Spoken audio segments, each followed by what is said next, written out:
Here's the track forecast on it, and it looks like it's going to miss Haiti and the Dominican Republic, but also notice that the forecast is for those winds to weaken a little bit just because it is going to be kind of close to the islands there. So hopefully as we go into our Thursday, we'll get those winds weakening back a little bit. Now at this point, we just want little victories, and that would be a little victory for us. We want it to weaken a little bit, maybe interact with Cuba, and here's why I was mentioning a Category 4 storm, because if it interacts with Cuba there, if it interacts with Florida, that could certainly weaken it, and the official forecast back to 145-mile-an-hour winds. That's certainly looking better.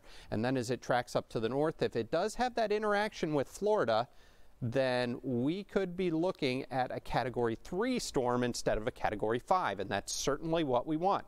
We don't want a strong Category 5 storm headed toward us, but the computer model is certainly indicating that we're going to have a strong hurricane somewhere off the East Coast. Now, the margin of error here, notice this is the Gulf of Mexico right here.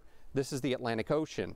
That's 225 miles, so if it's over here, that would be better for us. If it's over here, that would be better for us. But if it takes the center line there, that would be very bad. So I don't want you to necessarily focus right on the center line at this point. I want you to focus on the whole scope of this cone here. So it's not just the center line, it's this whole cone. And that's why we have time to watch it, because we're just now starting to enter with parts of the low country in the forecast cone.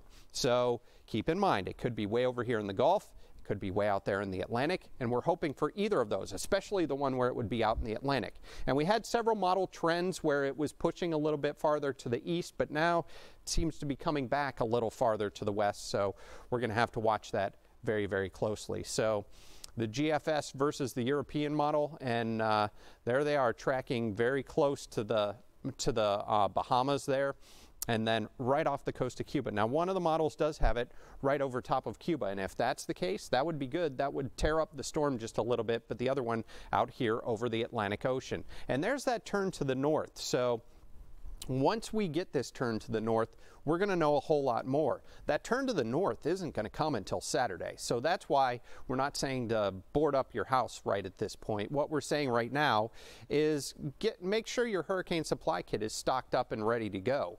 Also, what you want to do is make sure your car is fueled up. If you are going to plan on evacuating, it's not a bad thing to get out early, but you still have a few days to look at that and where you're going to go. So make some plans as to where you're going to head if the storm does make it up here into the low country. And even with a close pass of this storm, if it does stay offshore, we're going to be talking about some major beach erosion. I think back to storms like Irene and Hurricane Irene. As it passed offshore, it destroyed Folly Beach at the county park there. So even if these storms stay offshore, this one's going to be close enough to give us some very, very dangerous impacts. And we're not exactly sure what the intensity is going to be as this storm crosses up toward Florida, Georgia, and South Carolina. So that's what we're going to have to monitor very closely. Now, over the next couple of days, here we are at 3 o'clock on Thursday afternoon, and this is just another forecast model depicting it moving through the Bahamas. Now, this is a little bit to the east on that track, or the north side of that track, which would be a little bit better for us. And then as we wind forward in time, up to 2 p.m. on Friday, we're looking at the storm very close to Cuba, and we'll continue forward in time even farther, and there it is. And the actual storm right there, it looks like our pressure and our storm not quite matching up there. So I'd pay attention to this. The storm would be right about there, and that would be a little bit farther out to sea. Hopefully it does stay out over the Atlantic Ocean, and that would just give us impacts like beach erosion and things like that. So here's what I want you to watch with Irma. Watch the model trends. Don't watch one particular model run, because there are going to be many changes between now and the time that Irma comes close to us. There are going to be jogs in that forecast track. Don't pay attention to the Hurricane Center moves that track a little bit here or there. Pay attention to the long-term trend, and that's what we're watching very closely. Those jogs in the forecast track, but one little jog does not spare us. One little jog does not doom us either. So we're just going to continue to watch that. Now, the intensity of the storm, that's going to be highly dependent on how much interaction it has with land, and also what's going to happen as it comes closer to the United States and starts to interact with our weather patterns. Right now it's been in a weather pattern where it can dictate whatever it wants to do. But Irma, as it gets closer to the United States, has some things working against it with our normal weather pattern, and also with some interaction with land that could certainly weaken the storm. And we're looking at those impacts very likely here in the southeastern United States. So in the long run, here's what you want. Hurricane Irma, I just want you to be prepared. Have your family plan. We have all this information available on abcnews4.com. There's a printable brochure that you can download on our website in the Hurricane Center. Please go do that right now. Get ready. It's not time to run for the hills. It's time to get ready. Have your supply kit ready to go. Trim the trees and shrubs around your house, because if the storm does come close to us, and it looks like it will be close enough to give us some very gusty winds, and if that happens and you've got some loose branches in your trees, then those could be knocked off and turned into missiles, and missiles could come through siding, they can come through windows, and that's where you get your damage. So try to limit the damage. That's what we want to do now. Get things prepared and be ready in case that storm does come here. The peak of hurricane season, we're pretty much right on top of it. It is Sunday, the 10th of September. So that's what we're watching now. I'm going to go ahead and put you back over to Dean. And Dean, not sure if you have any questions or if we're going to get to the press conference here in a second.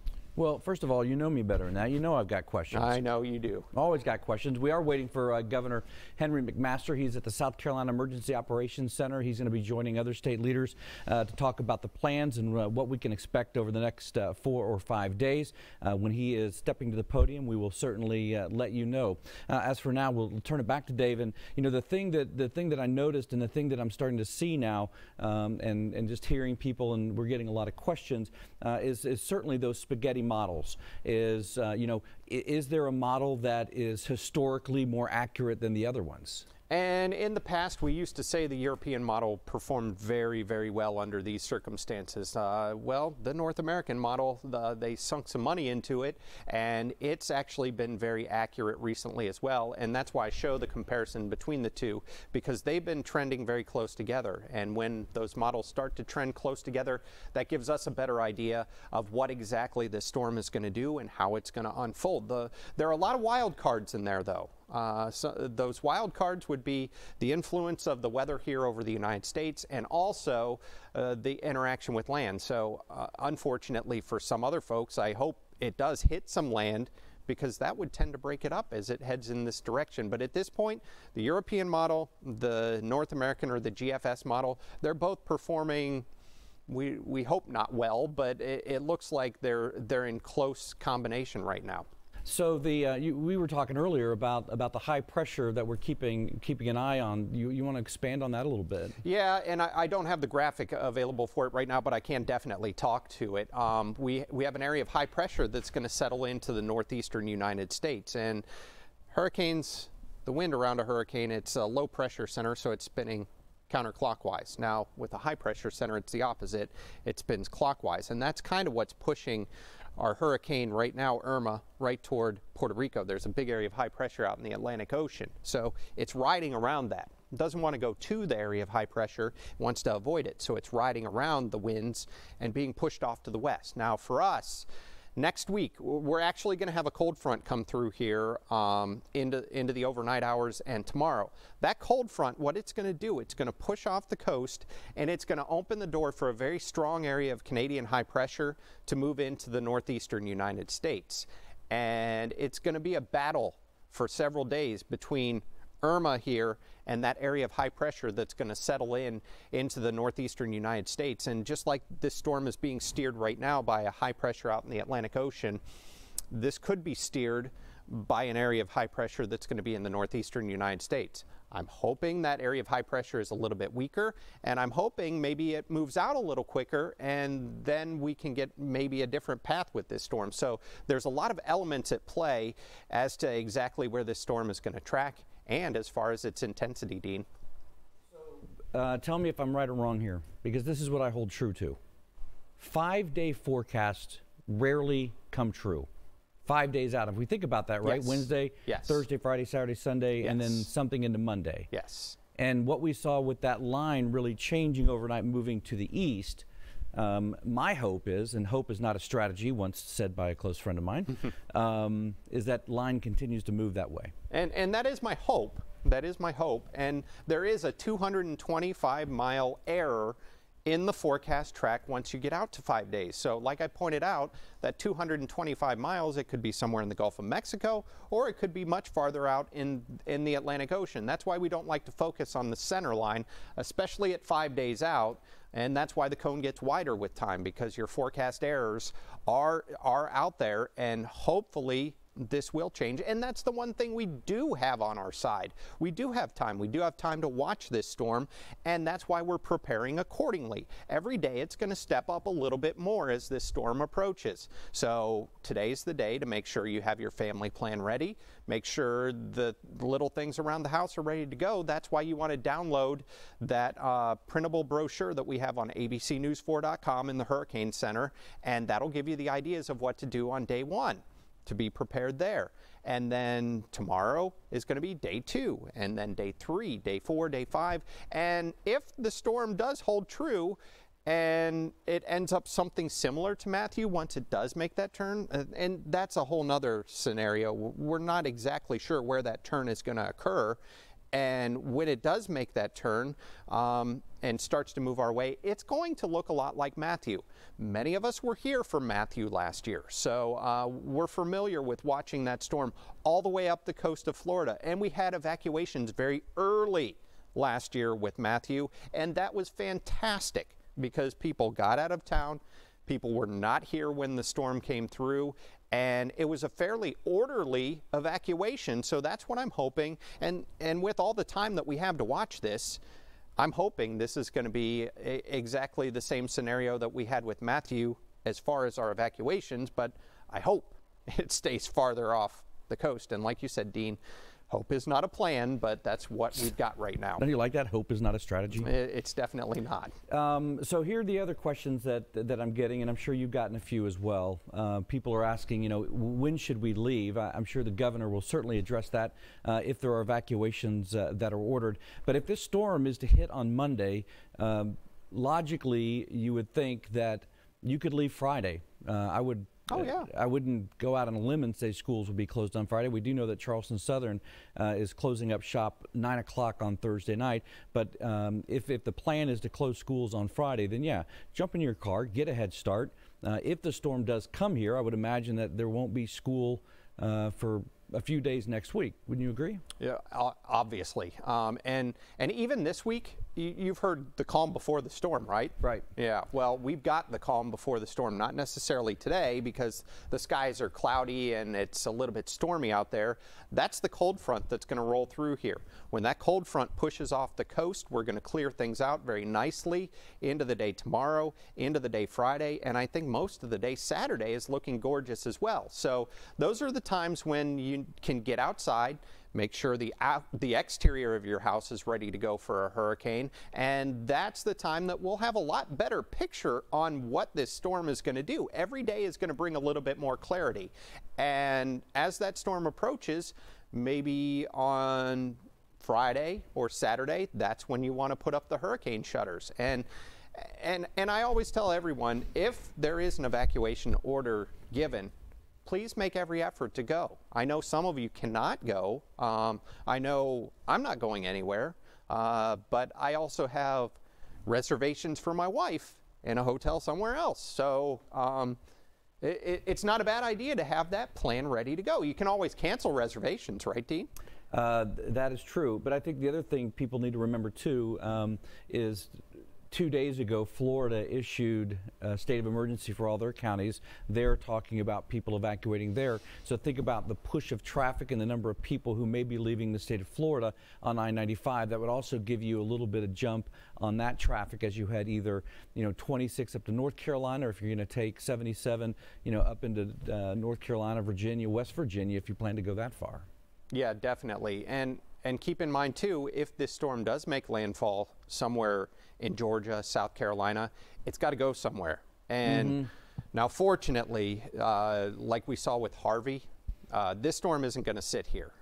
Wherever it makes landfall, it's going to keep moving right along. So we may have some rainfall totals like 15 to 20 inches where this storm comes on shore, but we're not going to be talking about 40, 50-inch rainfall totals because it will keep moving. This one's moving along. We knew all along that Harvey would sit there. This is not a storm that's going to sit there. It's going to continue to move along and probably at a pretty good clip. So it's going to be some very, very, very rough weather for whoever gets this for a day or two, but then it should clear very quickly as well. I was going to ask that about the forward motion here. This is not a storm because of its size and because of the energy that it is generating. This is not a storm that's going to slow down to 6 to 8 to 10 miles an hour, is it? No, definitely not. The only time we're going to see that is when it's making the turn. So it's moving off to the west-northwest at this point. Eventually that turn to the north is going to come. So when it makes that turn, it may slow down to about 6 to 10 miles an hour. But right now it's moving along at a pretty good clip,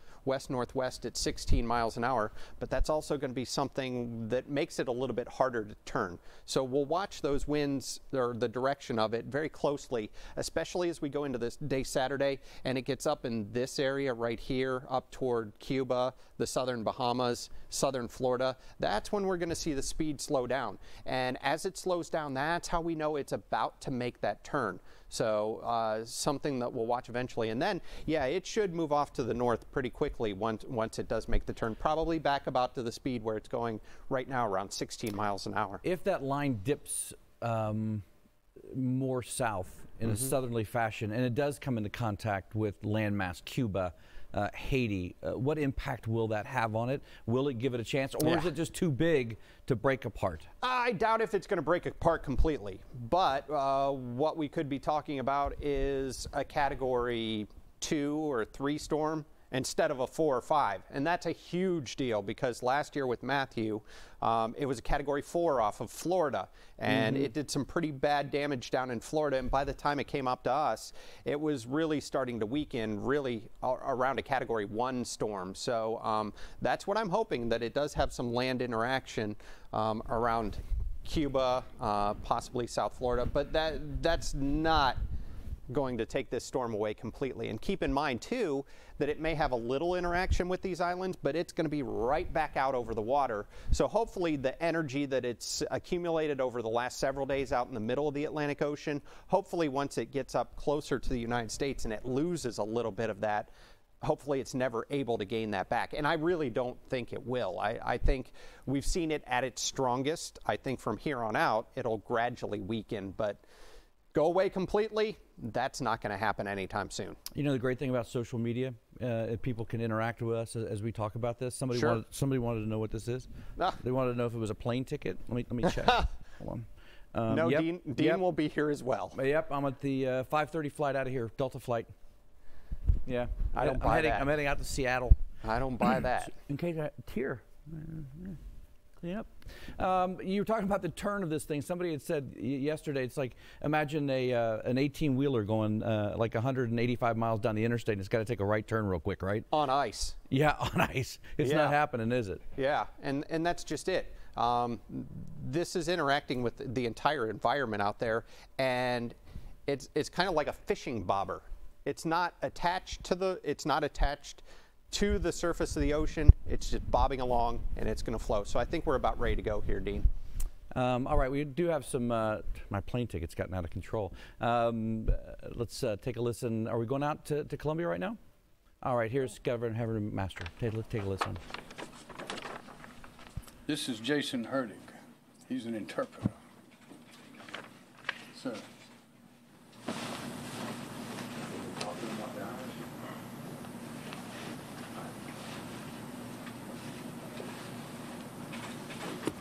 Well, y'all, thank you for coming. As you may know, at noon today, I declared a state of emergency for the state of South Carolina as a precaution.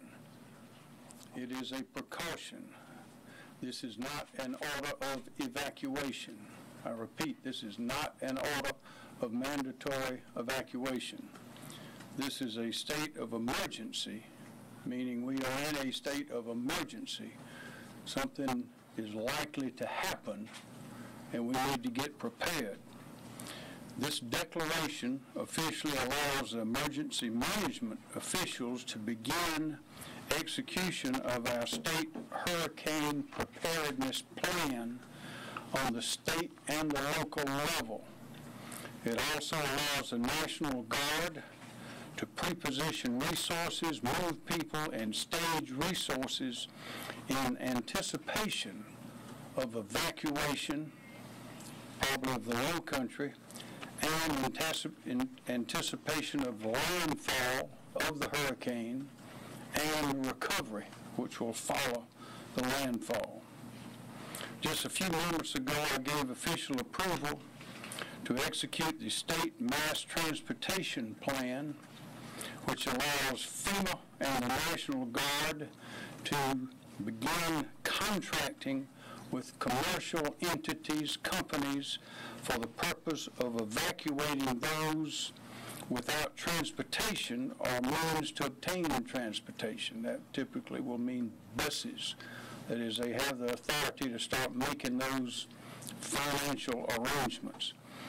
I'm also requesting a presidential disaster declaration in advance of the hurricane so that we will be able to receive federal aid and resources in order to prepare for the landfall impact if and when it comes. We do not know when or if it will come, and we don't know how strong it will be if it comes. According to the National Weather Service and others, it is a Category 3 hurricane at this time. That was the same as Hugo. Hurricane Matthew was a Category 1 hurricane. That means this is, if it hits in the strength that it now has, when it gets here, it will be like Hurricane Hugo if it hits. The main message that I want to bring to the people is two things. One is you could not have a better, more prepared, more professional team and network around the state than we have. We are prepared. We are prepared in resources, we've had training, we're prepared in coordination and communication, and we are prepared all the way from the state to the county levels, all across the state. But what we cannot do is make the citizens prepare. So what we are urging you to do, all citizens, is get prepared. Just assume or pretend that a Category 3 hurricane is arriving tomorrow morning, and do what you would do then now and get ready. Because when that hurricane is coming, when it gets close, it's too late. So if you have important papers that need to be saved, get them saved. If you have animals that you need to look after, do it. If you have prescription medicines, things of that nature, get ready. Just pretend, assume that you're having to leave your home or your business and not come back for several days. You won't be allowed to come back. There'll be trees down, power lines down, maybe water, maybe roads washed out. We don't know. We hope for the best, we prepare for the worst. So I say again, now is the time to prepare. Because when and if I issue the order of mandatory evacuation, that means you must leave, and leave then.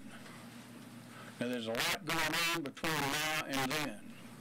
We have plans for the Highway Patrol, Department of Transportation, the National Guard, law enforcement, and everybody connected therein all across the state. We have plans, and things are being set in motion now. The only thing we do not have the authority to order is the preparedness of the citizens. So get prepared. Do the things now that you would do if the hurricane were knocking on your door.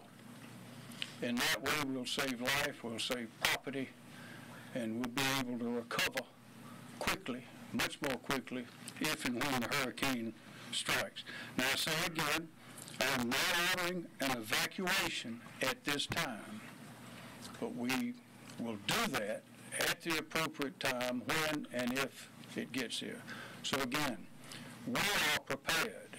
We want every citizen to be prepared. Again, just pretend that the hurricane is going to be here in the morning and do now what you would do then. If you have outdoor furniture that's loose and fly around, tie it up, put it inside. If you have windows that need to be battened down, need to lock doors, things you need to store, go ahead and do it. Medicines, pretend that you're going to be leaving home for several days and you don't know when you're going to come back. If relatives need to know where you are, if you need to make arrangements to go someplace, if your car's battery's been dead, better fix it.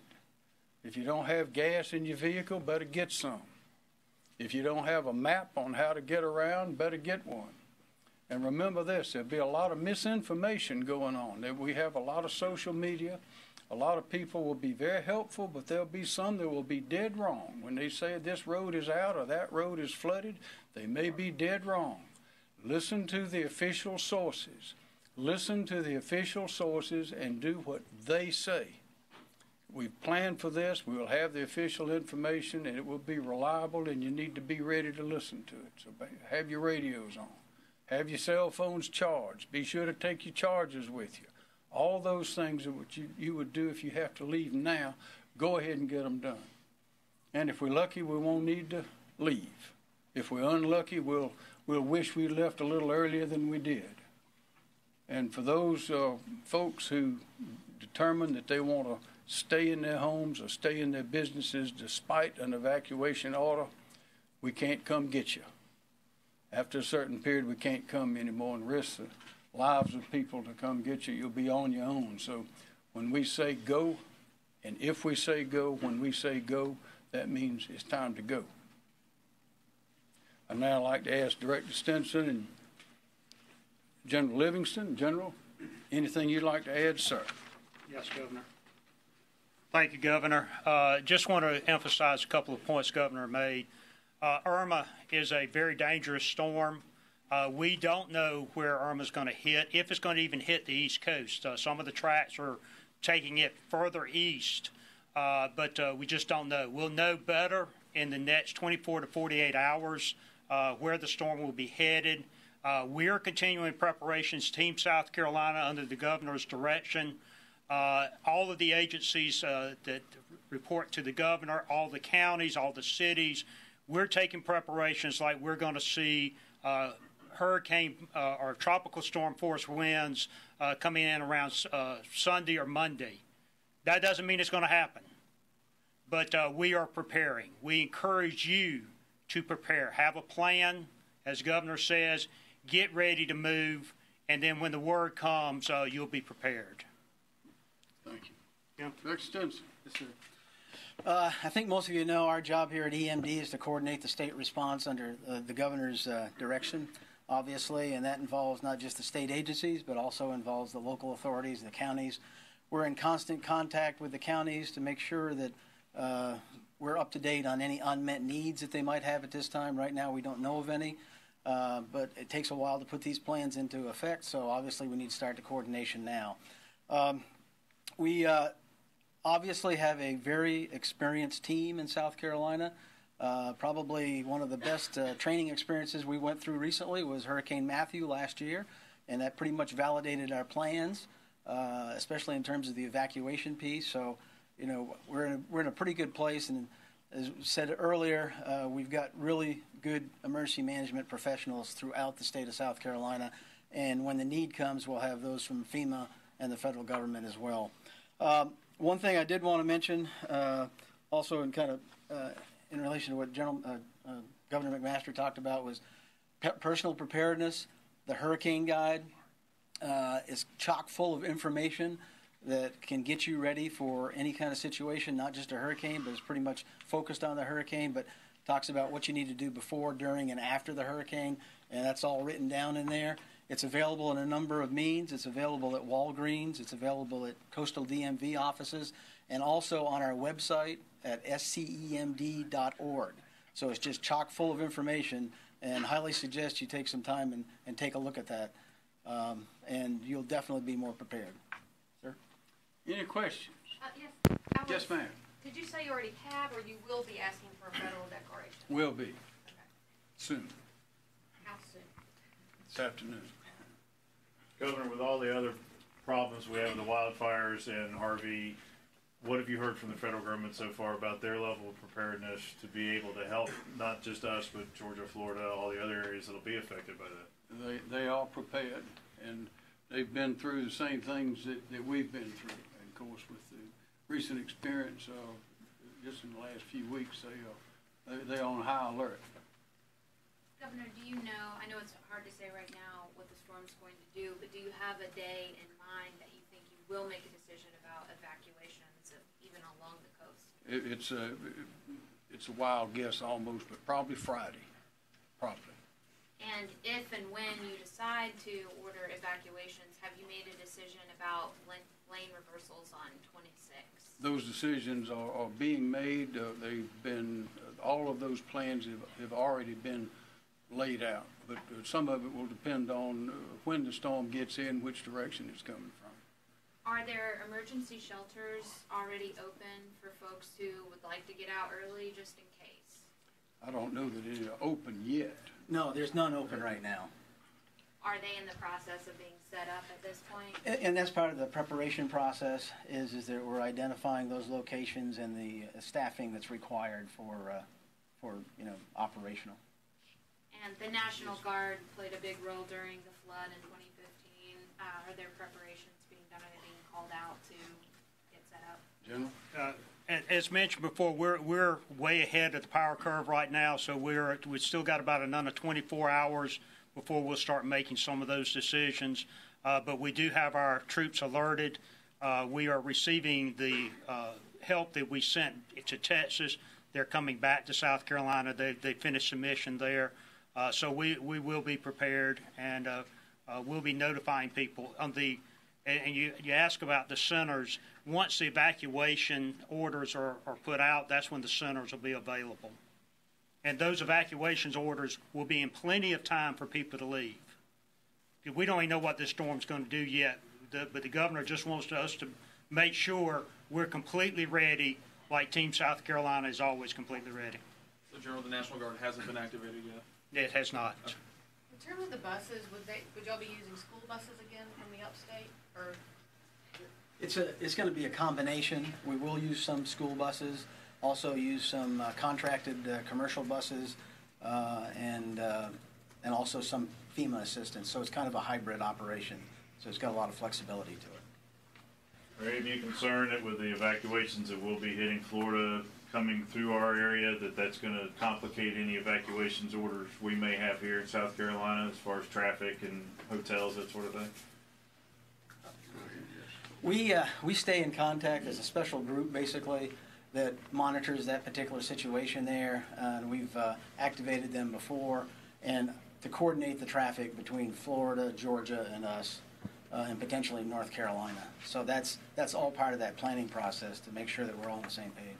You know, on that point, there's a lot of coordination going on. I spoke to Governor Rick Scott a little while ago, and he asked that I issue the executive order to allow the weight limits on trucks to be waived in order to have supplies and gas and things moving. Of course, had already done that for Texas, so it's already in effect. There's a lot of communication going on. Governor, have you spoken with the President yet? No, sir. No, sir, I have not. More questions? Do you expect you will at Yes, some point soon? Yes, sir. Governor, if I can make one more point, Please, sir. We talked about the hurricane guide being on scemd.org.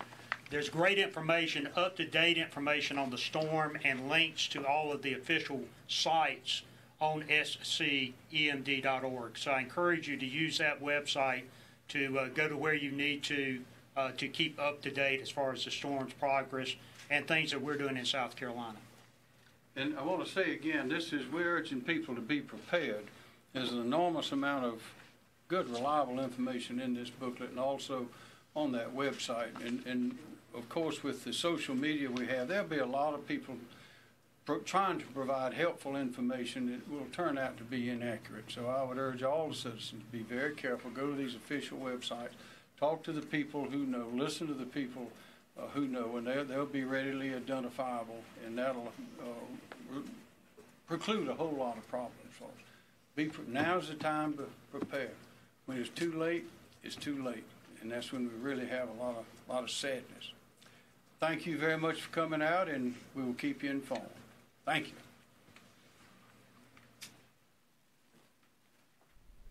All right, everybody, that was Governor Henry McMaster and also the head of the National Guard. By the way, that website, if you missed it, is SCEM, as in Mary, D.org, SCEMD.org. So I guess the biggest points that he touched on, an evacuation has not been ordered. Somebody asked him his thoughts about that. He said it would be a wild guess, but he took a wild guess anyway, and he said he thought it would probably be Friday. That's when the emergency evacuation would begin. He said he was also in contact with governors out of Florida and also Georgia to talk about the possibility of those two states also evacuating and the traffic nightmare that could create as people also are trying to leave South Carolina. But the biggest message today from the governor was just be prepared. Pretend that you're going to be leaving home tomorrow and start getting those medications together, get those emergency papers together, and see what happens over the next few days or so. As we talk about the next few days, we want to bring in our chief meteorologist once again, Dave Williams. The next big advisory coming out at 5 o'clock, and we'll see what that says. Yep, definitely. And right now we're just going to give you a quick run through of what we saw a little bit earlier, and it's all dealing with Hurricane Irma. And there is Irma. It's already made landfall in some of the islands out here. The latest observations I saw out of the U.S. Virgin Islands, there was a 106-mile-an-hour sustained wind and a 131-mile-an-hour wind gust. So this storm means business. It's a Category 5 hurricane. It's the strongest hurricane you can possibly get. We could increase that wind speed a little more, but I think now as it interacts with some islands, we're eventually going to see this number coming down a little bit, in the National Hurricane Center thinking the same thing. And it's going to continue to push off to the west-northwest for the next couple of days, because look at this. The computer model's in very good agreement, but that right-hand turn, and that right-hand turn is looking very sharp in the models to me. I think it's going to be a little bit more of a gradual turn. If that turn should take it more toward Florida, that would be a little bit better for us, because that would hopefully weaken the storm a little bit. Whenever these storms get some land interaction, that's when they start to tear apart a little bit. So we're hoping it gets some land interaction, and don't focus on anything exact here. What we're going to do is watch the trend of these over the next 5 days and see whether it goes a little farther west, a little farther east, and that'll determine eventually what our impacts will be. It's too early at this point. That's why we've got to leave everything on the table, and hopefully things will change for the better with time. And I want to show you the official track forecast from the National Hurricane Center. And with this cone, still a Category 5, but weakening back to 165-mile-an-hour winds, there's that turn from the National Hurricane Center. And notice, 5 days from now, from this point to that point, 225-mile difference right there. So it could be a little farther east, a little farther west, and that's what we're going to determine over the next several days, Dean. All right, Dave, thank you, and thank you for joining us today. We're going to cut you loose here at 2:45. We will be back with ABC News 4 at 5 o'clock. We'll have that very latest advisory and update on Irma that will come out again at 5 o'clock. You can always check us on our website at abcnews4.com for the very latest on the storm. Have a great afternoon, everybody. We'll see you back in about 2 hours.